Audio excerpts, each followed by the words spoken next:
혹시 여행 좋아하십니까? 성도 여러분들께서는 어떠십니까? 여행을 준비하실 때 준비성이 철저하신 편이십니까? 저는 개인적으로 생각해 보니 한편으로는 철저한 듯 하면서도 한편으로는 너무 허술하지 않나라는 생각이 들 때가 있습니다.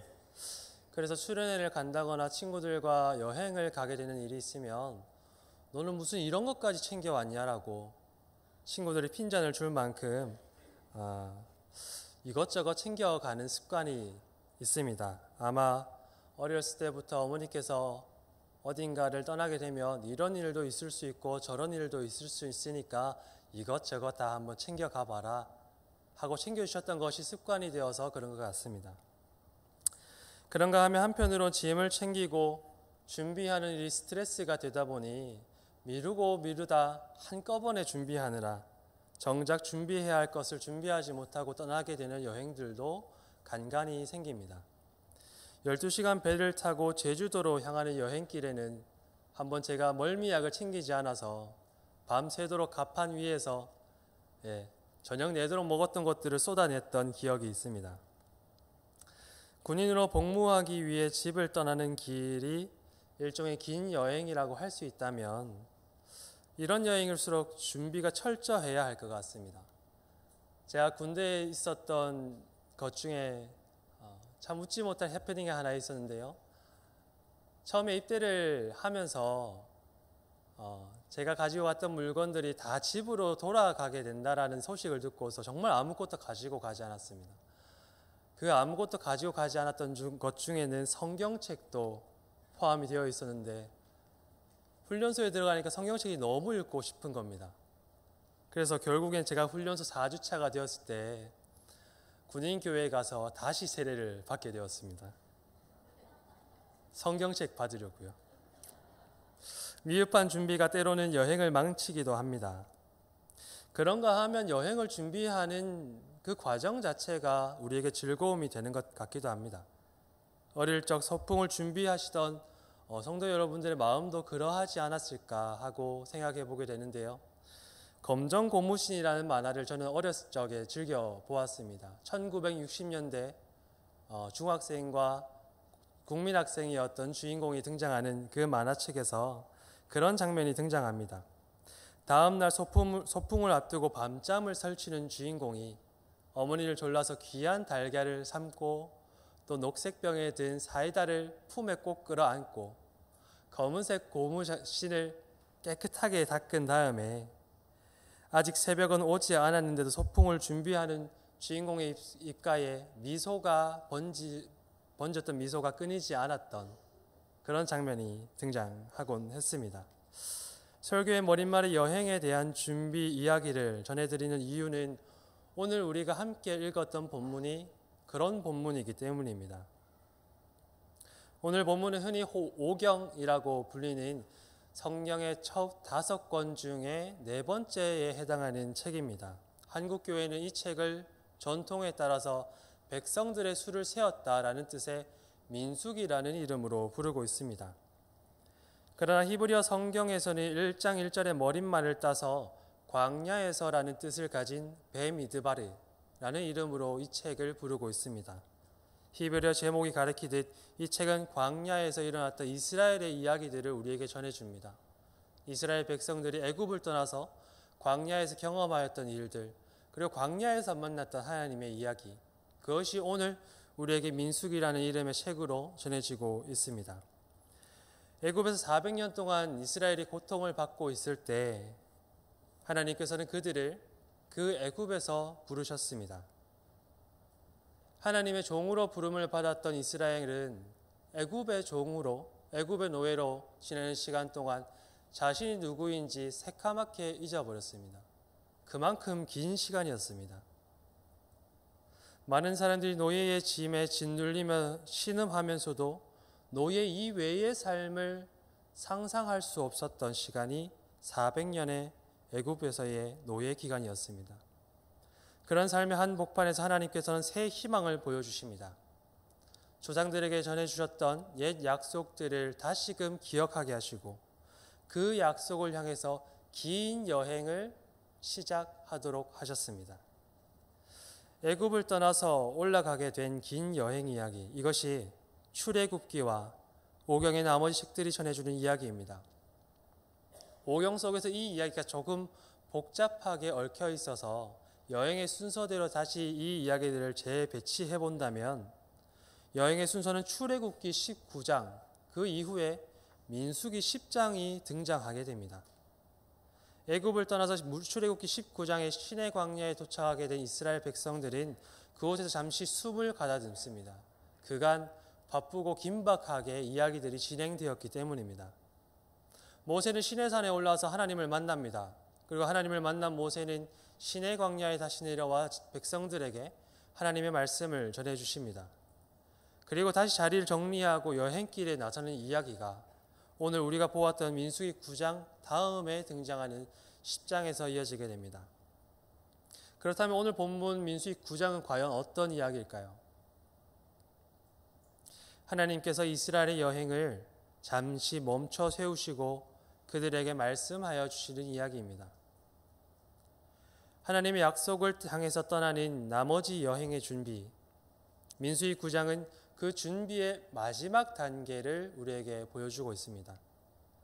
하나님께서 지금 자신의 백성들을 준비시키고 계십니다. 그러나 이 준비는 비단 백성들의 준비만은 아닙니다. 긴 여행길을 다시금 떠나보내야 하는 하나님의 준비이기도 합니다.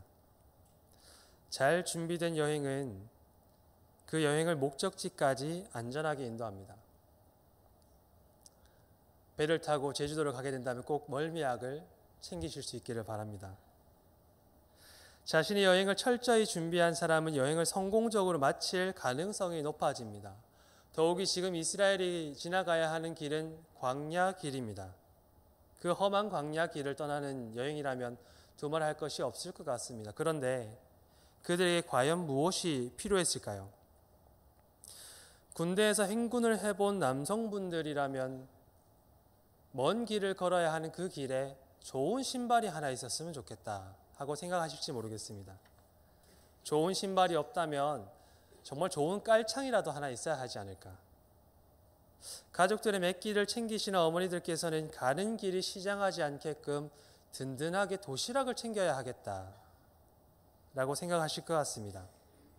혹독한 환경에 많이 걸어가야 하는 길이니만큼 잘 먹는 일은 분명히 이 여행을 잘 성공적으로 마치기 위해서 필요한 일이기 때문입니다. 이스라엘 백성이 걸어가야 하는 길이 광야길이었던 만큼 그들의 준비는 철저하고 또 충분히 준비해야 했던 것입니다. 그런데 우리가 성경을 잘 읽어보면 하나님께서는 엉뚱한 준비를 시키시는 것 같습니다.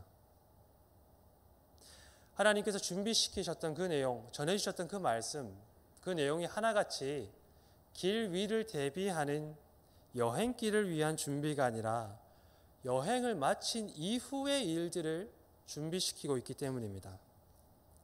저는 아직 성지를 다녀오지 않아서 잘 모르지만 성경을 읽다 보면 우리가 광야를 상상할 수 있습니다. 예수님께서 시험을 받으셨던 광야는 어떤 곳이었습니까? 그것은 먹을 것을 구할 수가 없었던 곳이었고 마실 물을 찾을 수 없었던 곳이었습니다. 심지어는 사람의 자취조차도 발견하기가 힘든 곳, 물길을 샘물은커녕 오아시스까지도 희귀한 곳이 바로 광야입니다.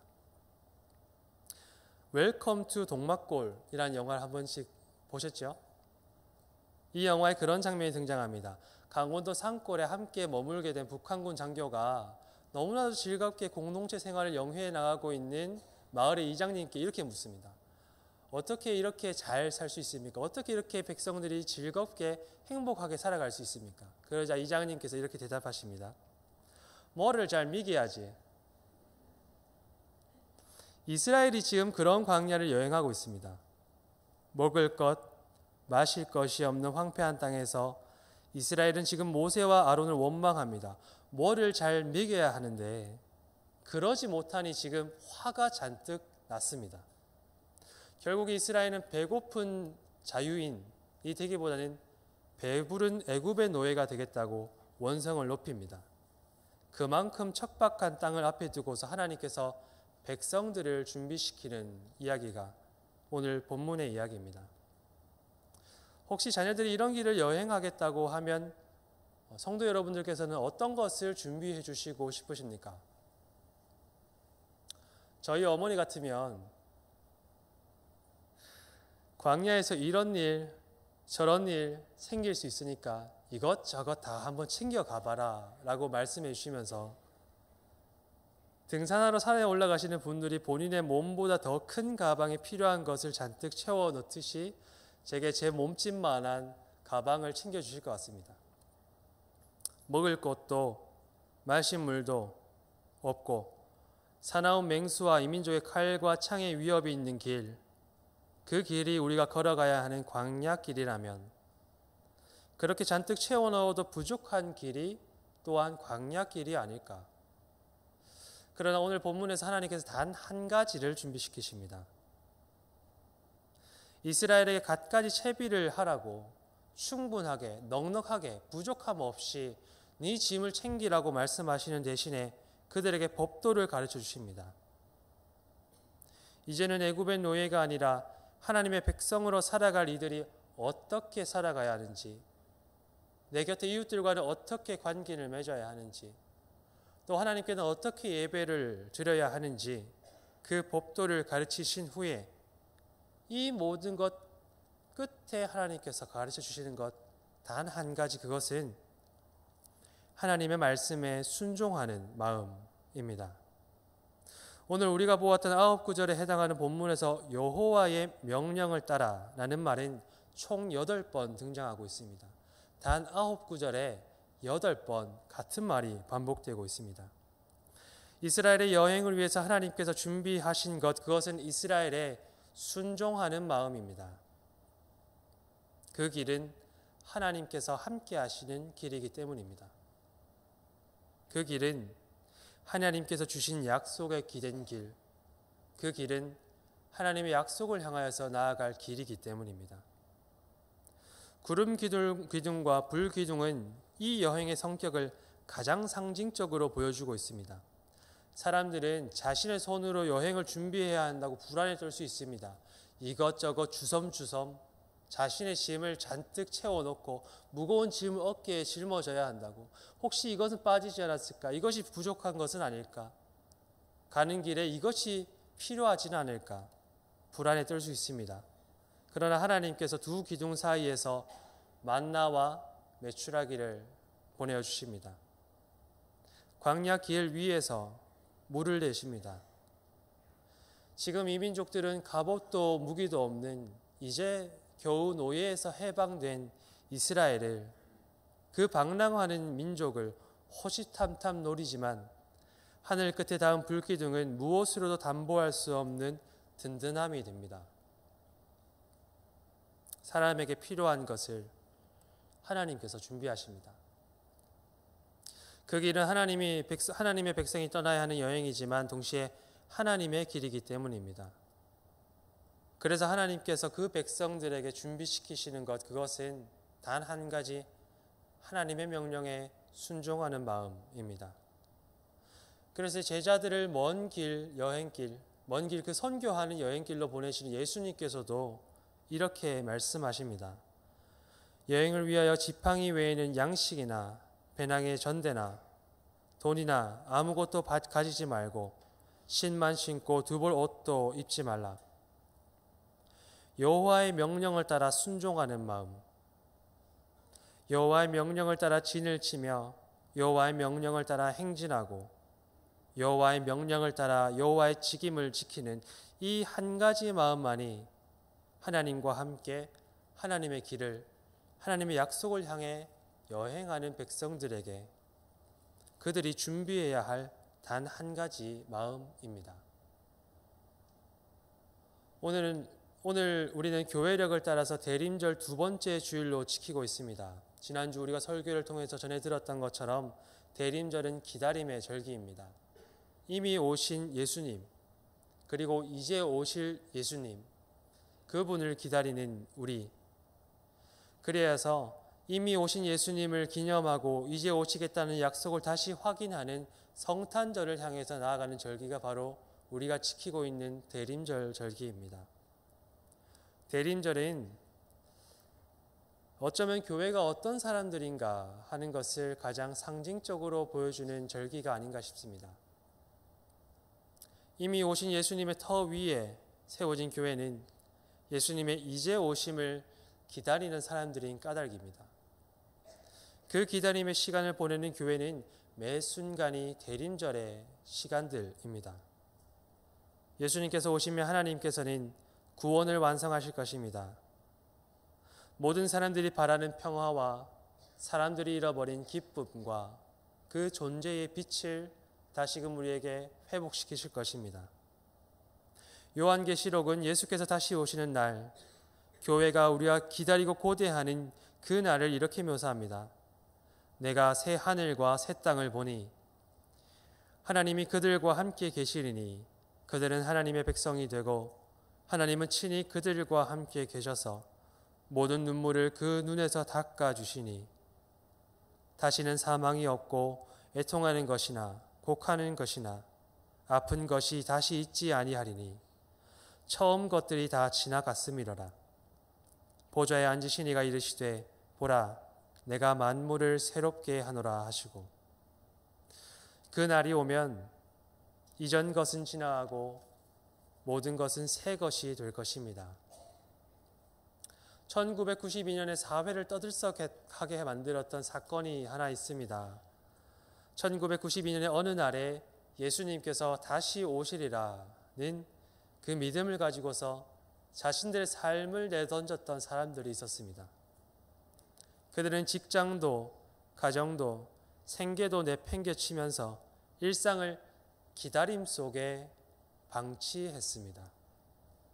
그리고 그해 뉴스 앵커의 말처럼 아무 일도 일어나지 않은 그날 이후 사람들은 그제서야 기다림에 내버려 두었던 일상을 주섬주섬 다시 거두어 드립니다. 교회의 기다림은 그런 기다림이 아닙니다. 예수의 다시 오심을 기다림은 교회에게 있어서 하나의 여행입니다. 우리는 기다림의 여행을 걸어가는 사람들입니다. 그래서 우리는 하나님께서 주신 일상의 단편을 모아 성실하게 그 날들을 여행하며 그 길 위에서 하나님을 만나며 예수께서 오실 것을 기다리는 사람들입니다. 사도행전은 예수께서 떠나신 후에 남은 교회에게 이런 약속을 전해주십니다. 예루살렘을 떠나지 말고 내게서 들은 바 아버지께서 약속하신 것을 기다리라. 그리고 하늘로 가심을 본 그대로 오시리라는 말씀을 믿고 그 다시 오심을 기다리는 사람들에게 그 약속하신 대로 성령 하나님께서 찾아오셨습니다. 시내 광야에 서서 하나님께서는 이스라엘 백성들의 여행을 준비하셨습니다. 구름 기둥과 불 기둥으로 자신의 백성들과 함께 하셨던 하나님은 백성들의 여행을 준비해야 할 한 가지를 알려주셨습니다. 그리고 예루살렘에 서서 그리스도를 기다리는 이들에게 하나님께서는 성령 하나님으로 함께 하셔서 오늘날까지 우리와 함께 하시며 이제 그 기다림의 여행을 떠나는 그리스도인들에게 단 한 가지를 준비시키십니다. 하나님의 말씀대로, 하나님의 명령대로 순종하는 이 한 가지의 마음을. 이 기다림의 절기에 들어서면서 갑자기 추위가 우리 삶을 스며들었습니다.